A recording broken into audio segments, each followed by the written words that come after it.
After all of the books and articles that I've been reading, I would personally argue that the Bible is the most important single book to read for best understanding of international relations, geopolitics, and current events.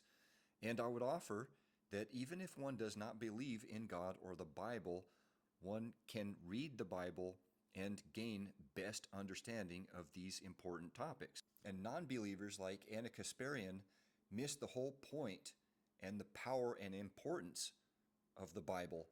I just recently caught a video and soundbite of Anna Kasparian arguing in 2022 on politics, and she was focused on Roe versus Wade, but she said that she didn't care what this silly mythological book had to say.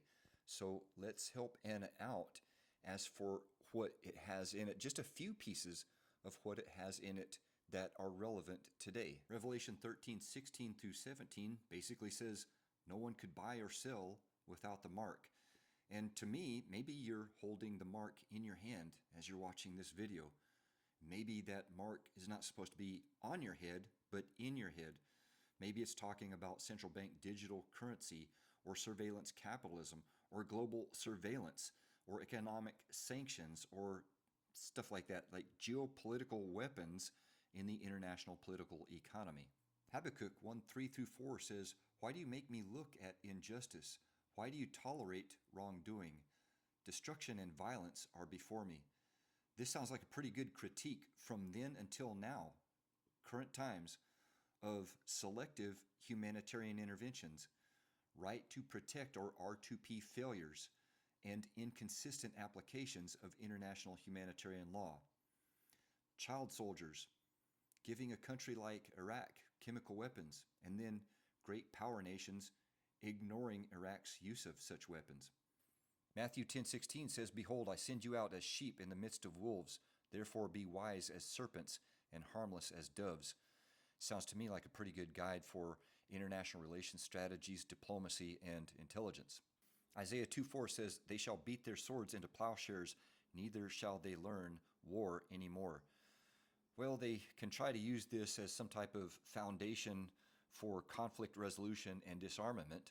But I'll springboard off of that and say that the Bible also depicts Zerubbabel and Nehemiah building with a trowel in one hand or workers' tools in one hand and a sword in the other.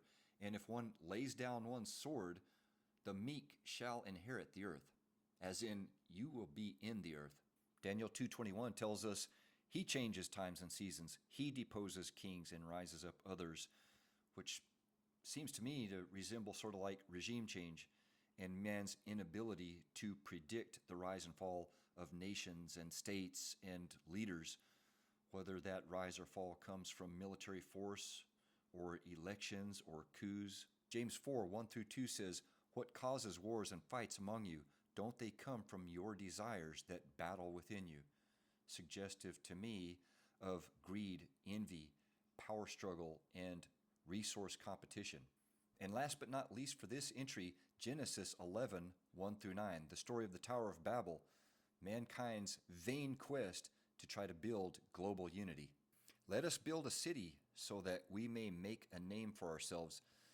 To me, globalization and international institutions such as the United Nations, the European Union, the World Trade Organization, supranational military alliances such as NATO, all resemble modern towers of Babel. And when that ambition exceeds cohesion, we're probably going to see fragmentation, and we're seeing it now with a rise in multipolarity and a decline in unipolarity.